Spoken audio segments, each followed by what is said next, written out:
Olá, sejam bem-vindos ao canal Mundo de Descobertas. Você já parou para pensar que a Terra já foi um lugar muito diferente? Tipo, muito mesmo? Imagine um mundo onde os insetos não eram aqueles bichinhos que a gente tenta espantar com o chinelo, mas sim criaturas colossais dignas de filmes de ficção científica.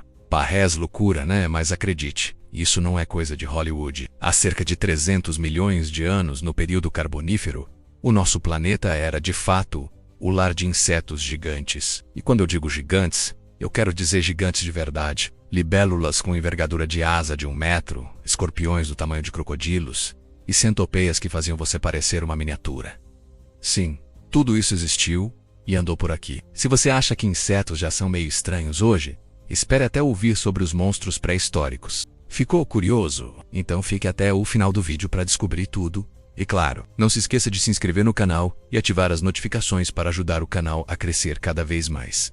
Então vamos começar? A primeira pergunta que vem à mente é: por que diabos eles eram tão grandes? A resposta principal está no ar que respiramos, ou melhor, no ar que eles respiravam. Naquela época, a atmosfera tinha muito mais oxigênio do que hoje, algo em torno do 35% comparado aos nossos atuais 21%. Pensa só. 35% de oxigênio. Isso é uma diferença enorme! E qual a relação do oxigênio com o tamanho dos insetos? Bem, insetos não têm pulmões como nós, certo? Eles respiram por um sistema de tubos, chamados traqueias, que levam o oxigênio diretamente para as células do corpo. Com uma quantidade tão abundante de oxigênio no ar, o sistema respiratório deles podia funcionar com muito mais eficiência, permitindo que seus corpos crescessem muito mais. Além disso, o ambiente era bem diferente. Havia poucos predadores vertebrados para competir ou caçá-los.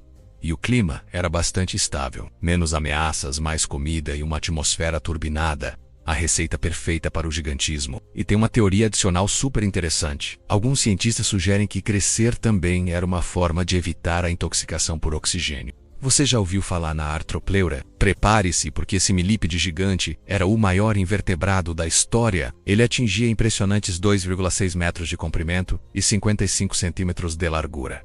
Imagina um bicho desse tamanho andando por aí. Ele pesava até 50 quilogramas, era como um tapete vivo e articulado que se movia pela floresta. A artropleura viveu há uns 326 milhões de anos, bem antes dos dinossauros, e era herbívora. Sim, apesar do tamanho assustador, ela era uma vegetariana pacífica, ajudando a reciclar os nutrientes do solo. Agora, para quem não tem medo de altura, que tal as libélulas gigantes, as megonuras? Elas não eram apenas maiores que as atuais, eram gigantescas. O corpo delas podia chegar a 40 centímetros. E a envergadura das asas, prepare-se, até 70 centímetros. É quase 1 metro de ponta a ponta de asa. Essas belezinhas não eram vegetarianas como a artropleura. Elas eram predadoras ferozes, caçando sapos, pequenos mamíferos e, claro, outros insetos menores. E as baratas? As baratas gigantes. Sim, elas existiram. Fósseis delas foram encontrados inclusive aqui no Brasil, em Mafra, Santa Catarina, datando de cerca de 300 milhões de anos.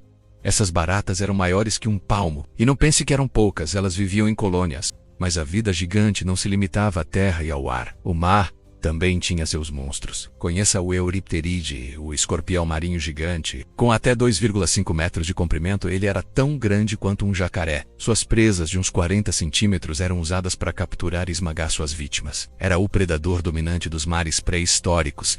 Um verdadeiro terror aquático. Fósseis desse monstro foram encontrados na Austrália e na Europa. Basicamente, ele era o tubarão dos tempos antigos, ocupando o topo da cadeia alimentar marinha. E para fechar o time dos gigantes, as centopeias gigantes podiam atingir até 2,4 metros de comprimento. Mas assim como a artropleura, elas eram herbívoras e inofensivas. Essas criaturas enormes eram super importantes para o equilíbrio do ecossistema, ajudando na decomposição vegetal. Então, se esses insetos eram tão grandes e bem-sucedidos, o que aconteceu com eles? Por que não encontramos libélulas do tamanho de um avião hoje? Infelizmente, a era dos gigantes chegou ao fim. A principal razão foi a redução do oxigênio atmosférico. Com o passar do tempo, a concentração de oxigênio caiu dos 35% para os atuais 21%. Com menos oxigênio disponível, corpos tão grandes se tornaram insustentáveis. O sistema respiratório traqueal não conseguia mais suprir a demanda de um corpo gigante. Além disso, a evolução trouxe novos jogadores para o campo.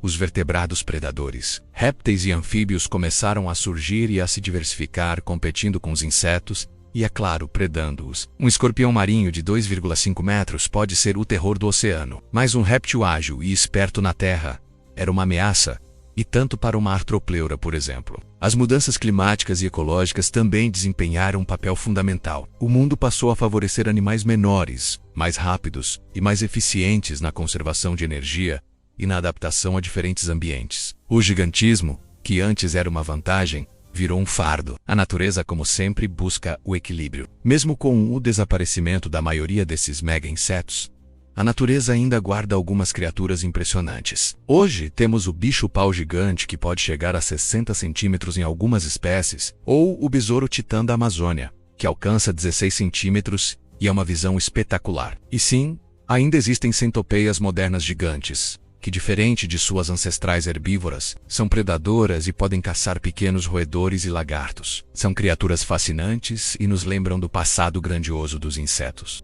Eu espero que você tenha gostado de conhecer esses gigantes pré-históricos tanto quanto eu. Se você ficou impressionado com a artropleura, deixa seu like pra gente saber. E não se esqueça de se inscrever no canal para não perder as próximas curiosidades e mistérios que vamos desvendar juntos. Compartilhe esse vídeo com seus amigos e familiares. Obrigada por assistir, até o próximo vídeo e tchau.